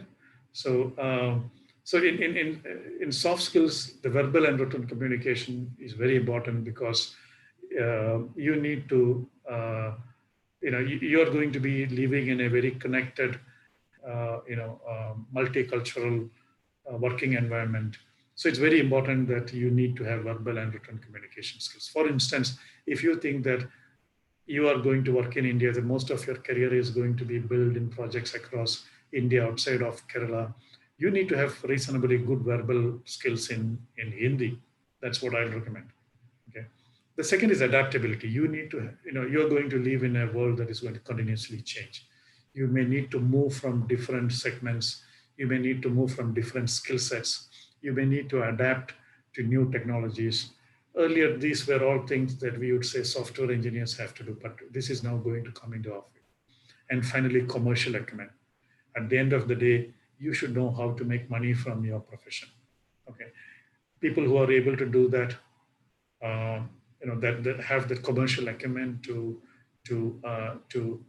generate sustainable businesses. So it is not about a desire to make profits. It is about having sustainable models. Sustainability means, it also means commercial sustainability, because otherwise it wouldn't run for long. Okay. So these are some of the skills that I think the next generation of smart engineers would require. So what are the major opportunities coming up in the next 5 years? Global. So I told you that India is a great market for engineering and design centers for global businesses. Okay. So global businesses, for instance, Arcadis has 1,000 people in India. AECOM has, I think, maybe around 2,000 people in India. Jacobs has close to 1,500. Covey has, I think, 1,000. Almost every engineering company in the world has engineering centers in India, because India can produce good, highly skilled engineers. So these skills, infrastructure skills, are very important. Digital skills are extremely important, because you're going to work on international projects that are run in digital formats. Communication skills, because you're going to talk to remote teams, it's important. And then competency in international codes are important. So not that you got to pick it up before you go to an interview, but it is good for you to have, to demonstrate that you have the ability to negotiate that learning curve. Okay. So if you're doing a final year project, maybe it is good to do a bit of your, to see how, compare it against maybe the Euro code and maybe the American code, two major codes. It will give you when you go for an interview, give you an exposure that, look, you have done something. I think the second skill that I would also put up for your attention is climatic adaptation skills. Currently, the advanced economies have started looking at these skills. For instance, in Singapore, currently a consultancy contract has been called, which could go to the value of around $50 million. $50 million is what, 250 crores maybe? Okay, that's the kind of value of the engineering fees that is being allocated to study the climatic adaptation measures required for one part of Singapore. So the skills are hydrodynamic modeling, drainage engineering, coastal and offshore engineering, and general civil engineering capabilities. This is what climatic adaptation skills should require.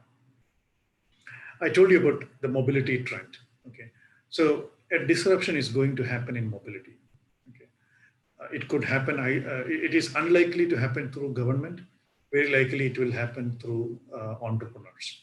Okay, so it could impose transport planning, modeling, electrical vehicle or an autonomous vehicle capabilities. Logistics could change. So these are again global skills that global markets would require, and digital and general skills. So in my generation, it was possible for a civil engineer without any special skills to go out and maybe make a career in the global arena. But I now suspect that that phase is over. Okay, now if you want to go out global, you would require specialist skills. Okay, either you pick up it here or pick it up in your masters that is done in reputable places or in your practice. But I think that the general engineering skills would go to engineering centers in countries like India, and the specialist skills would remain in the global market. And in India, see, India is poised to become the second largest economy in the world. By 2030, we will be there, all right, which will require a substantial rescaling of our infrastructure. If you look at China, people may not realize this, the biggest driver of China's growth was infrastructure. It was not overseas investments. It was actually infrastructure.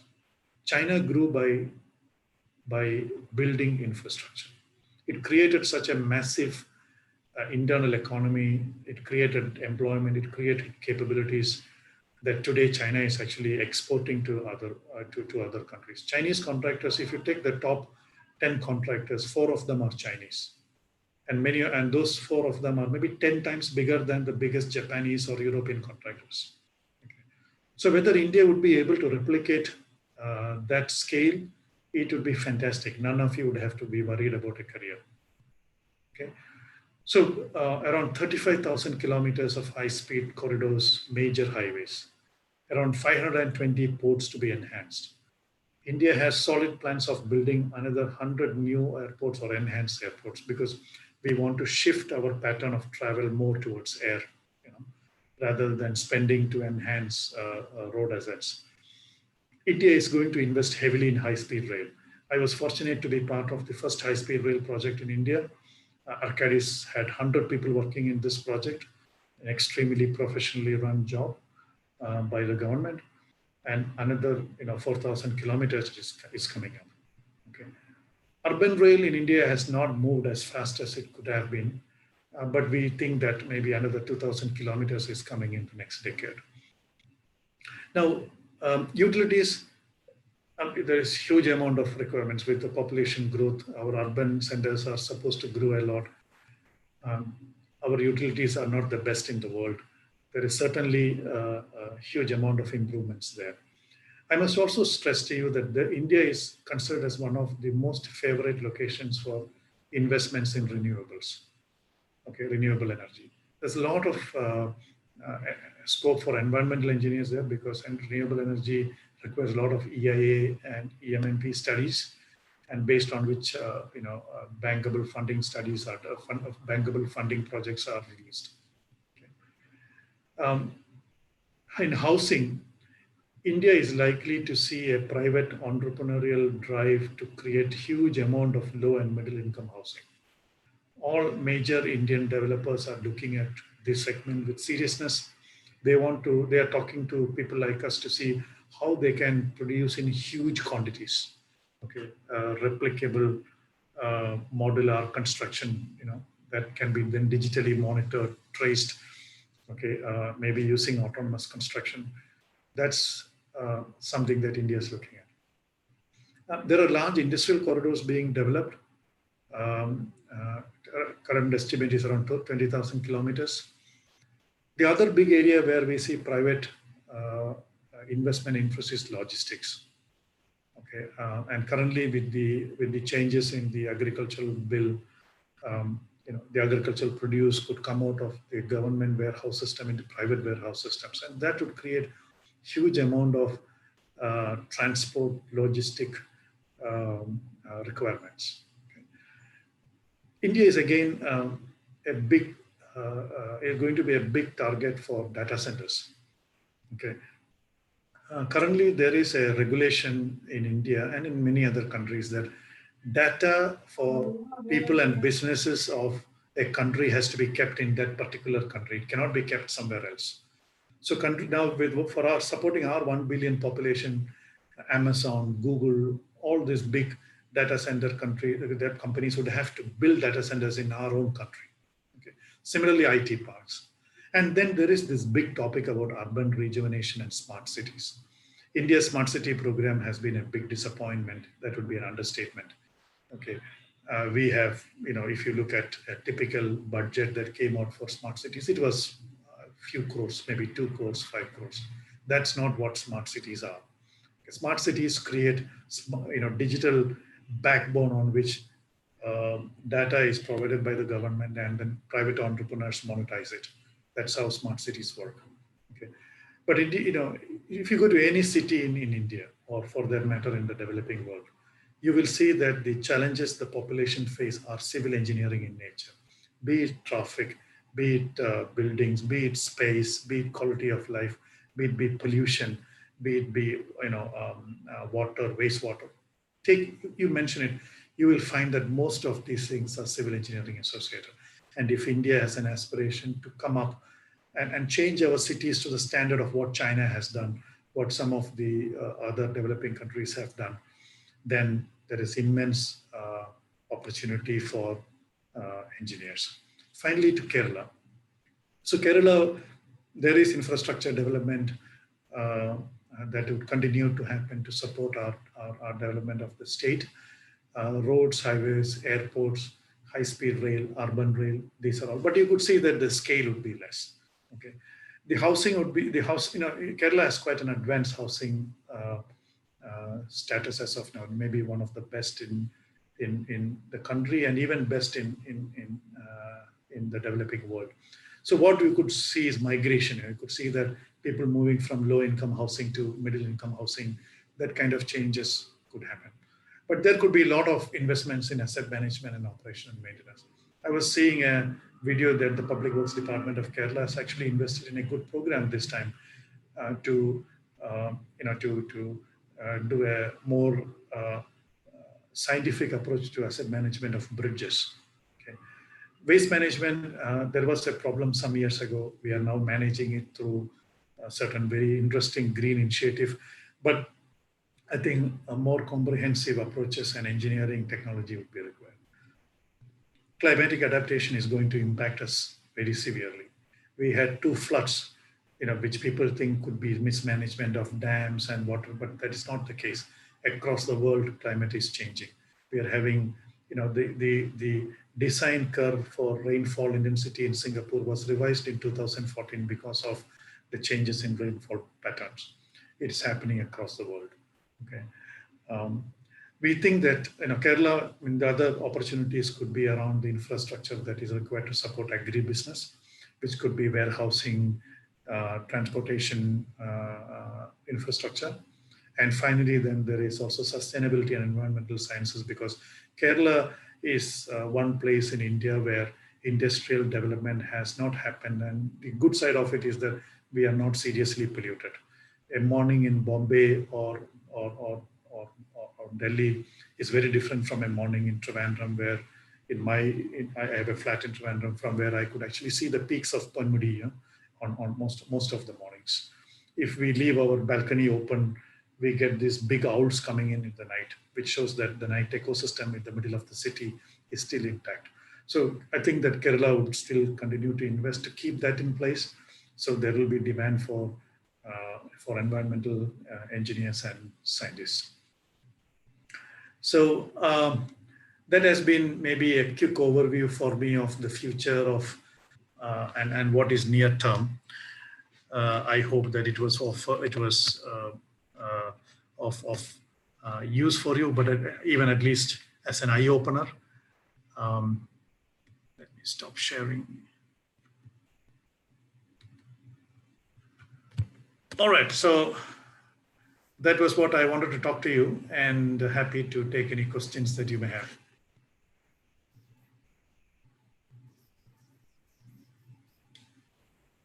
Some questions have been put down in the chat box. Can you read out the questions? Thank you, sir. Thank you so much for the wonderful session. We have some questions over the chat box, and we have sorted some relevant questions. I'll fire the first question to you, sir. Most of our students have asked about a career after the BTech. What skills can balance the case of a fresher getting directly to a challenging civil industry job and an experienced guy having not more than 3 to 4 years of experience in the present world with the updated technologies. So they are asking about how can they maintain a balance between a fresher and an experienced guy with 3 to 4 years experience with the updated technologies.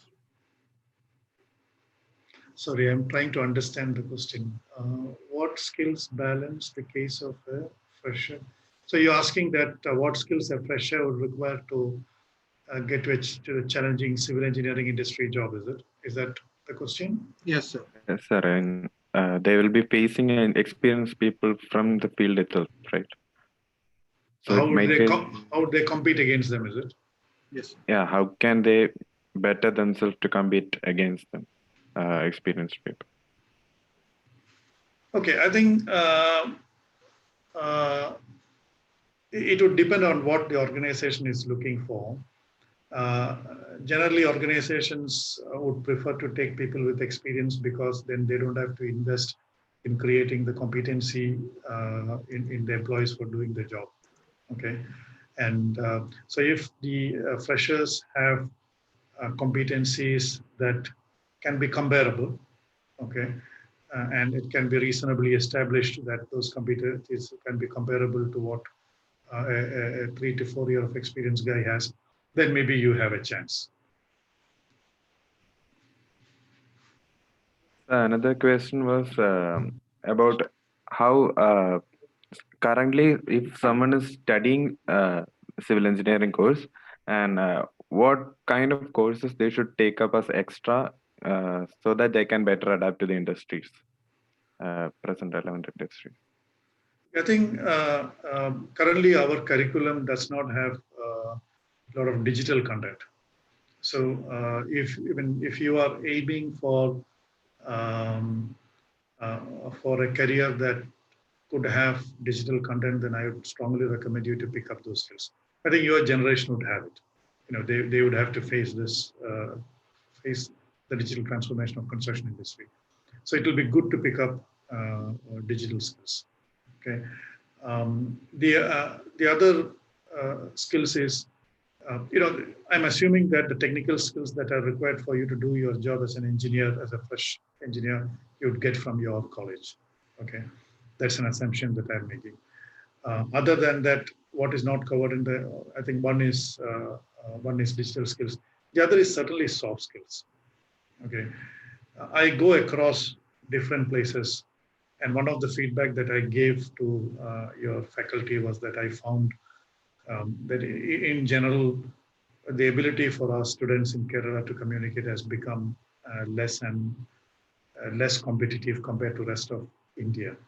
You know, when you compare, the top colleges, if I compare RSC Suratkal, or if I compare BITS Goa, or if I compare that with CET Trivandrum, the student quality is almost the same, but the ability to articulate, to present is different. So in landing into your first job, it really matters.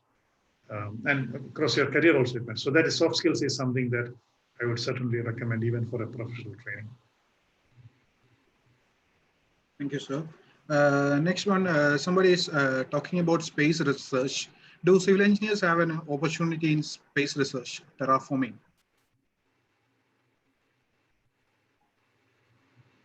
In what? Sorry, terraforming, is it? Yeah, terraforming. What is terraforming? I think it's mentioned it as space research.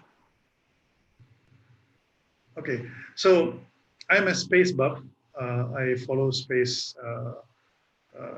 from childhood, the development so there are great structures being built in space. So if you look at the International Space Station, it cost close to, I think, $100 billion. Okay, and it created the overall area of the overall size of the International Space Station is that of a football stadium.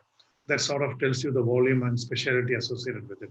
So it is not going to be a massive employment opportunity, but for specialists who have, I know civil engineering graduates from CET who were involved in the design of some of our spacecrafts in VSSC and even with DRDO, designing our missiles, designing the light compact aircraft. the wings of the light. I remember one of the early projects that I saw one of my cousins from CET work was on the FEM analysis for the wings for LC. So it is possible that there are opportunities there, but they are again specialist opportunities.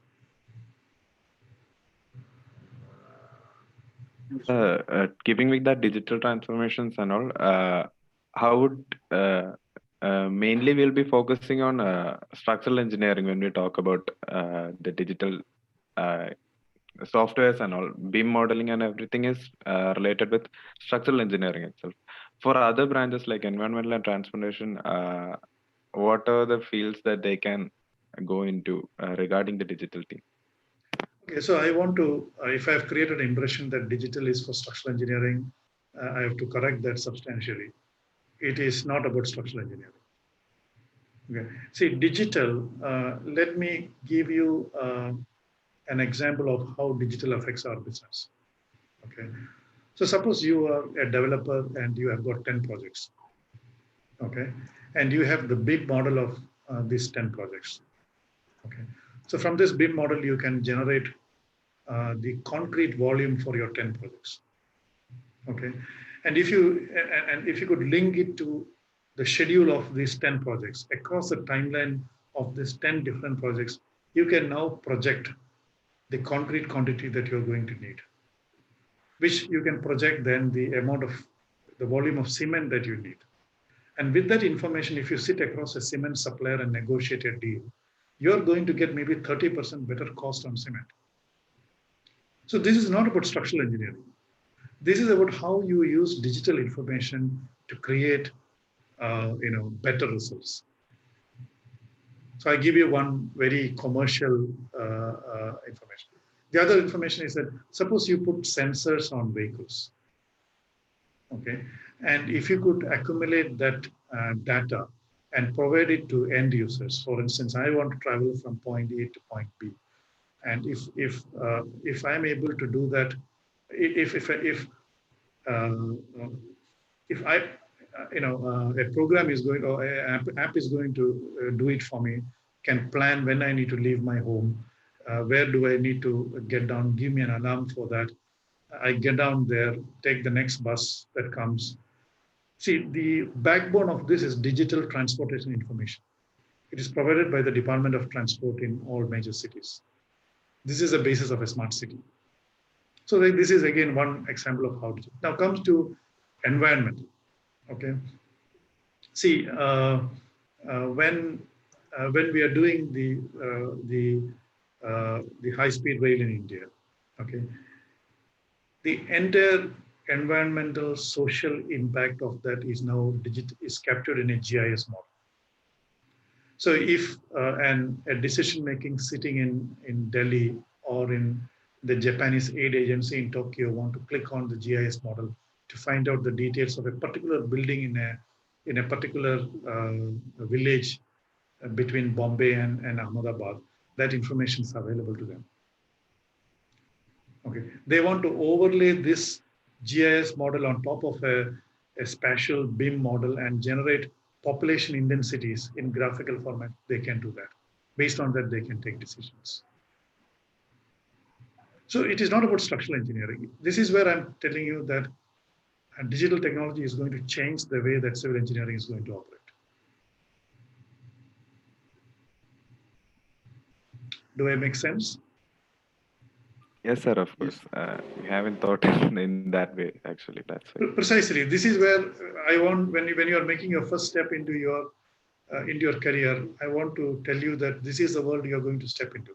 You may not see this in Trivandrum now, okay? But if you go into Technopark, I'm sure that there are companies that are now operating BIM for overseas markets. I think Deepak might know better.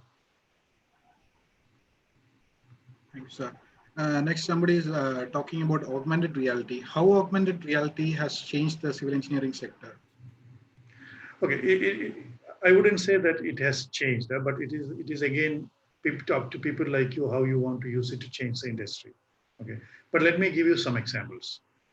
Okay, so for instance, today it is possible that you can stand with a laptop in front of, let's say, a column in a building, and then you point your laptop, with the iPad, and you point your iPad at a column. Augmented reality then can show you the rebars that are in the BIM model together with your photo image, your video image. Okay, so you could see utility. You could look at utilities. How does the physical image relates to the BIM model or some other information, GIS information. Okay. This is where augmented reality comes.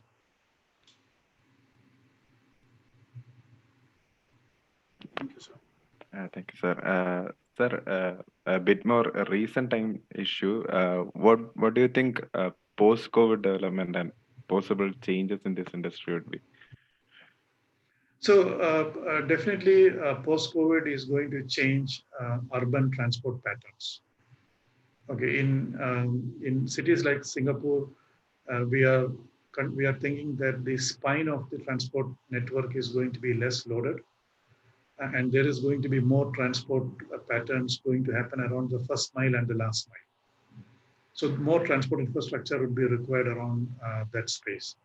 And we are also seeing that those changes in transport infrastructure is going to be a different qualitative level because people are going to now merge entertainment, leisure with transport because it is around their house or around their vicinity that they're going to travel more. So this is one change that we see. The other change that we see is that global, the hub and spoke system of air travel is going to change. Now, COVID has taught that it is not necessary for people to travel to to do business. I was just joking with some of my friends in Trivandrum that last year I landed in Trivandrum 28 times in the last 1 year. Okay, and this year I have not been there, but still life goes on. You know, I used to look after our Indian business last year or till middle of this year, and I used to travel every month to India to supervise the business, but now no more. It is not it. This has taught us that it doesn't have to change. The third factor is that around houses now. It means that the occupancy of houses is going to increase, the occupancy time. Utilities are going, so utility loads are going to increase. So maybe there could be increase in utility frameworks and things like that. But one thing we also notice is that Dr. Jayagomar mentioned that we have a substantial business in China. And we notice that China has returned to pre-COVID levels. Most of the indicators are at around maybe 85 to 90% of pre-COVID. So it is also possible that everything could bounce back, except for maybe long distance travel.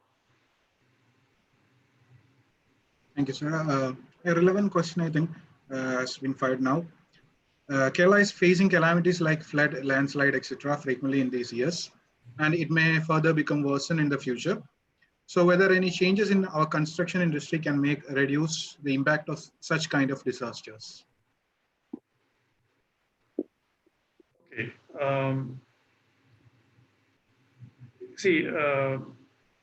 There is a lot of discussions about sustainable development, and I must admit that I am not an expert in that to talk about. But what I see, one of the key issues of climatic adaptation, climatic change is sea level rise. Okay, so when sea level rises, there is going to be inundation, and that inundation is going to change drainage patterns of existing rivers. It is going to flood areas. It is going to impact economic activity and population distribution. So the approach that is being currently taken is, and the other thing is rainfall intensity. Yeah? Rainfall intensity is changing. Okay, you're getting more severe storms in shorter durations across the world. Okay. So the approach that we see happening taken for major urban centers like Singapore, Hong Kong, Manhattan. So Arcadis is currently doing around 20 cities. You know, we are conducting these studies. We're doing a bit in for Chennai as well.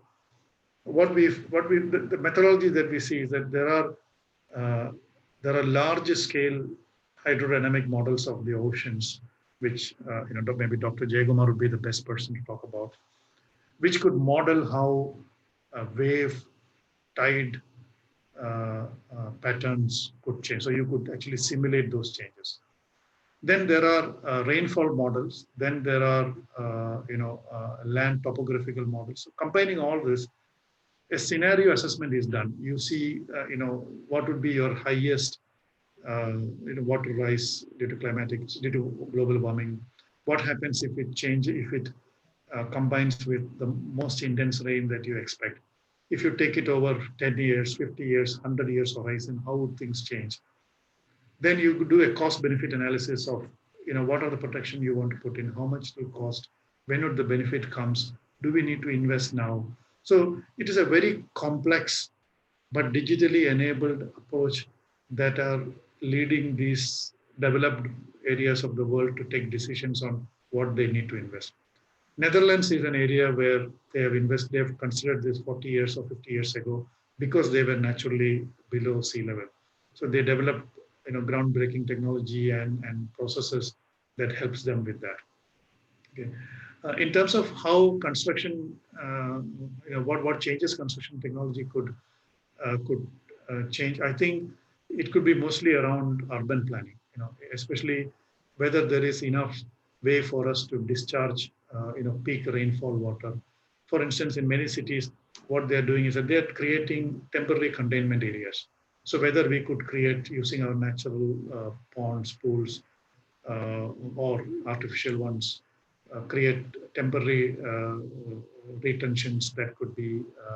You could see that every major city in the world is facing flooding every year. Chennai, Mumbai, every city for that factor, except maybe some of the well-planned cities like Singapore or London, maybe New York. Some of these cities are doing better than the rest. But even in Singapore, we are getting floods. So I think it is in urban planning, in this resilience approaches that I think civil engineers could make a huge impact.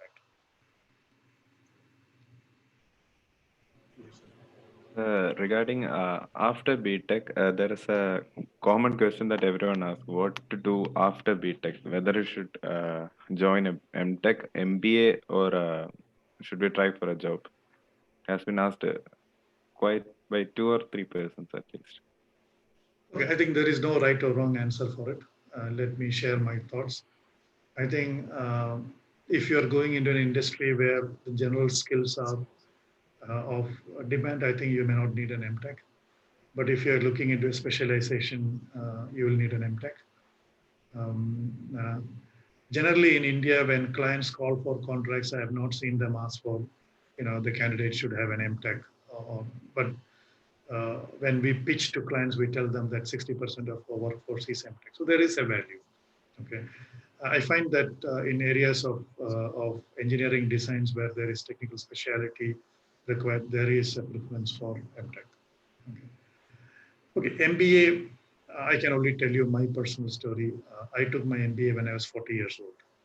Okay, it was a wonderful experience for me because I knew that my core would be engineering and I required more skills around it for me to grow further, and MBA just gave me that. It gave me a belt around my waist with a lot of tools that I could take and use as and when the situation arose. So it gave me a lot of, it made me understand the commercial side of the business better. But I took it after being in the industry for maybe, around 15 years. And that timing, I think, is important. It will be, to me, my recommendation would be that after you have certain experience, you take an MBA would be much of an enriching learning experience rather than you take it early. This is just my take. I wouldn't claim that this is the only way to look at it.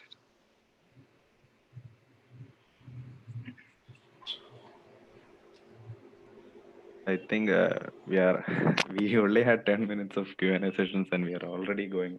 It's okay. I am happy to answer for another half an hour, not a problem. Srikanth sir, hi, I'm Raju Nair from 99 batch. Hello, I sir. have hi, nice to meet you, sir. I'm also from Dubai. Yeah, so I have a question. I see that procurement is getting worldwide recognition with respect to the construction. And I see that you have not envisaged anything in your presentation in detail, or it is being one of the biggest part of construction. How do you see procurement and supply chain opportunities and challenges for the next 10 years? So my apologies that I did not specifically brought it out because I had to cover so much. But one of the skill set I put there was project management, and I rather bring procurement under that. Okay. So global supply chain has become global in nature. Even in construction, supply chain has become extremely global. Okay, and at heart of that supply chain is actually China. Okay, so while we think that we can live without China, I think that's not possible. Okay, most of the construction equipment, steel, a lot of construction technology currently arises from China. Procurement as a profession is a very important profession. It brings together both technical and commercial skills because you have to do technical evaluations and you have to do commercial evaluation. It requires a thorough understanding of liabilities because very often that in that role it requires you to understand how the liability works in that particular segment and what are the standard practices. It requires a very thorough understanding of cost, the market price point. So I think, Raju, just for your information, Arcadis is the biggest cost management in this region. Okay, so we have a substantial business, and we add value to it. But I must also say that that is one segment that digitization has impacted seriously. Okay, maybe in 10 years' time, the job of a quantity estimator will be gone. Okay, currently there are tools available that will give you quantities. There are tools available that will give you the entire cost. What matters now is the AI part of the machine learning part of how it changes with different scenarios. That's the part currently the disruptors are working on. Thank you, sir. So, what differences have you observed in the way recent civil engineering graduates from Kerala and students from other global institutes like NUS in their approach towards the field? Okay,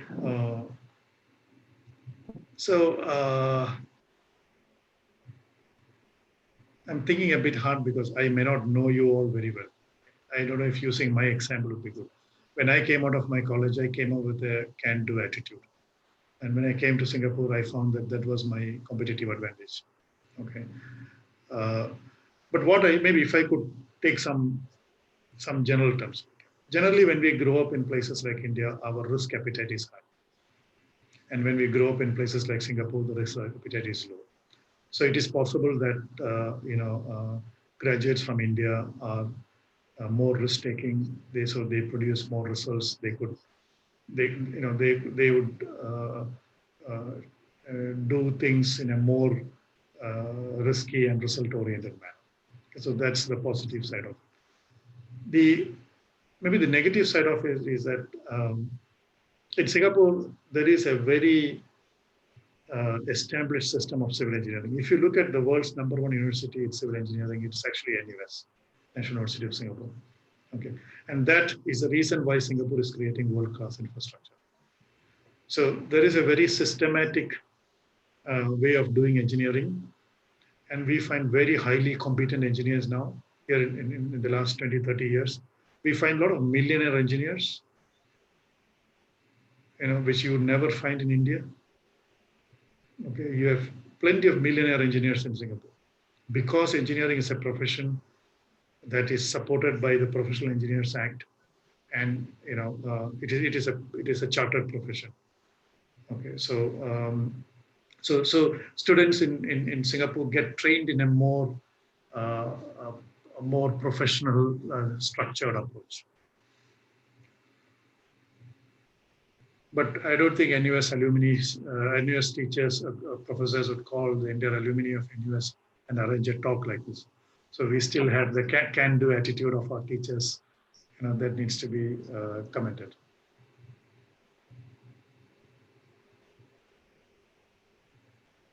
So one more question. Was asked recently, actually. Despite of acquiring relevant skills for a particular industry, what would be the magnitude by which we would get challenged by the developing artificial intelligence in future? So, I mean, so your generation is going to be the generation that would start losing opportunities or start losing traditional opportunities because of AI. Okay, so that is why in the skills that I put, you need, I would recommend engineers to have scripting skills, because then you can become part of that journey. You can build the skill sets that are required for you to be part of creating the artificial intelligence framework, because maybe there wouldn't be any choice. Okay, so if you look at the parallels from other industries, if you look at maybe I think Uber is there in India, right? So if you look at Uber, Uber is a good example of where a group of young people came in and just wiped out an entire industry across the world using digital disruption. Okay, so similar things we earlier was difficult in construction industry because there were a lot of technological barriers for people to do that, but now it is changing. With BIM, with the kind of computational power that is available, it is changing. So I think that you will seriously face, for instance, these days, structural software competency is not much appreciated because almost all of that is automated now. Now tunnel designs are getting automated. Okay, design automation, parametric design, generative designs, these algorithms are being developed in full force. Currently, when we interview engineers, we also ask engineers to degree in geotechnical engineering, preferably having Python skills. This is things that currently being asked in the market. So you would be certainly impacted. How? I'm not very sure, but maybe that is where the trends would become meaningful. See, if you aspire for a job in PWD in Kerala, maybe it wouldn't impact you that much as of now. But it will slowly creep in. But if you are working for a global institution in India, these skills would matter. And if you are going to step out in the global arena as a global professional, this is where your game would be played. Thank you, sir. Thank you so much for your valuable time, and thank you for engaging with us. For our participants, the remaining questions can be clarified during your actual sections. Thank you once again to Srikant sir. Thank you. So thank you. My pleasure to engage in such an active discussion. I just want to also, while concluding, I want to tell you that civil engineering is one profession that is sort of guaranteed job. Okay, anywhere, anytime, there is always need for civil engineers. Okay, that was the case in the past many years. Okay, so I don't think that good students like you would struggle to find it. It is about a matter of time and how you land in high quality companies. That's and to where you belong, matching your quality. That would be the challenge. Okay, so my best wishes to the class of 2021. You are the first batch to come out after COVID disruption. So maybe you are the pioneers to enter into this new phase in human history.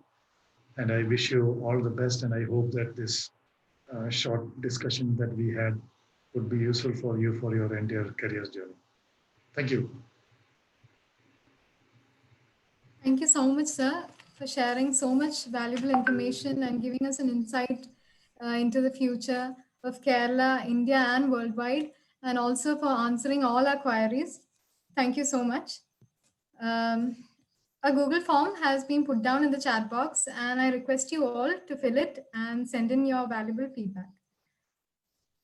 Next, I would like to call upon Nivya. Over to you, Nivya.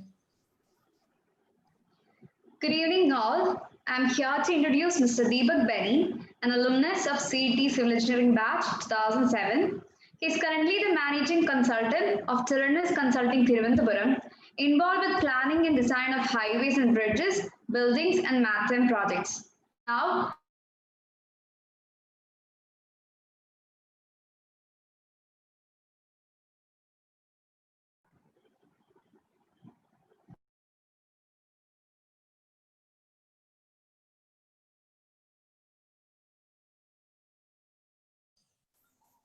Hi friends, hope I'm audible to you. Very good session we had with Dr. Jayakumar as well as Mr. Srikanth. First of all, before going into how this program is structured, a few things to all the students that you might have seen that there's a big gap between what we are learning in the campus and what is happening in the industry. So we as part of the alumni as well as the team and the faculty here is trying to bridge that gap and to let you know that these things can be easily achieved. Laying all the foundation that we have currently in the syllabus and to what can be actually achieved by being to the industry. One small thing which I would like to let you know that professional connects with people in the industry is one of the key things that is required. And I'm glad to let you know that both the speakers here today are my mentors. And Dr. Jayakumar himself was my first mentor when I did my graduation from college in 2007. And I had this opportunity to work with Mr. Srikanth as well in Singapore. So those kind of professional connects actually keeps us engaged in our industry and to know how what's happening beyond our campus days. So let me get into how this program is structured, and we'll learn lots more in the actual sessions that is coming up for you in the next few weeks.